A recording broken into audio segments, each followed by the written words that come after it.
बड़ी अहम आयत, गौर व फिक्र करने वाली आयत।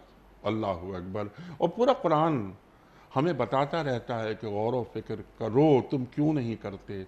अल्लाह ताला यहाँ क्या फरमा रहा है, मैंने इंट्रो में कुछ सवालात उठाने की कोशिश की।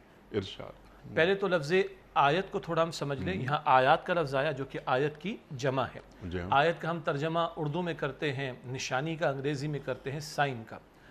निशानी एक ऐसी शय होती है जो हमारे इल्म में इजाफा नहीं करती, बल्कि एक बात जो शायद हम जानते थे और हम शायद गफलत की वजह से उसको भूल गए, तो निशानी वो बात हमें याद दिला देती है। सुभान अल्लाह। मिसाल के तौर पर अगर हमारे किसी दोस्त ने हमें कोई कलम या कोई शय तोहफे में दी और वो शहर से, मुल्क से बाहर चला गया और उससे कोई मुलाकात की सबील भी नहीं, कोई राब्ता भी नहीं है, वो पेन कहीं हमने किसी कबर्ड में, दराज में रख दिया, भूल गए।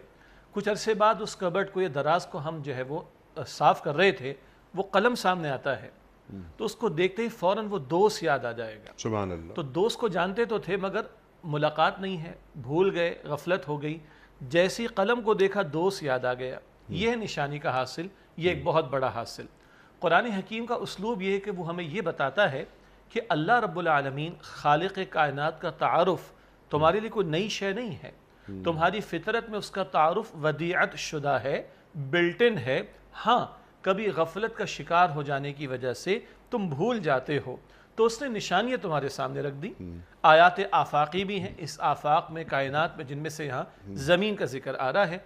कायनात में भी अल्लाह की निशानियाँ, और आयात अनफुस भी हैं, तुम्हारे वजूद में भी अल्लाह ताला की निशानियाँ, और आयात कुरानी भी हैं। ये आयात कुरानी इन आयात आफाकी और आयात अनफुसी की तरफ भी गौर फिक्र की दावत देती हैं। और इन आयात यानी साइंस यानी निशानियों पर गौर फिक्र का एक बड़ा हासिल ये है कि हम अपने खालिक को, अपने मालिक को पहचान लें।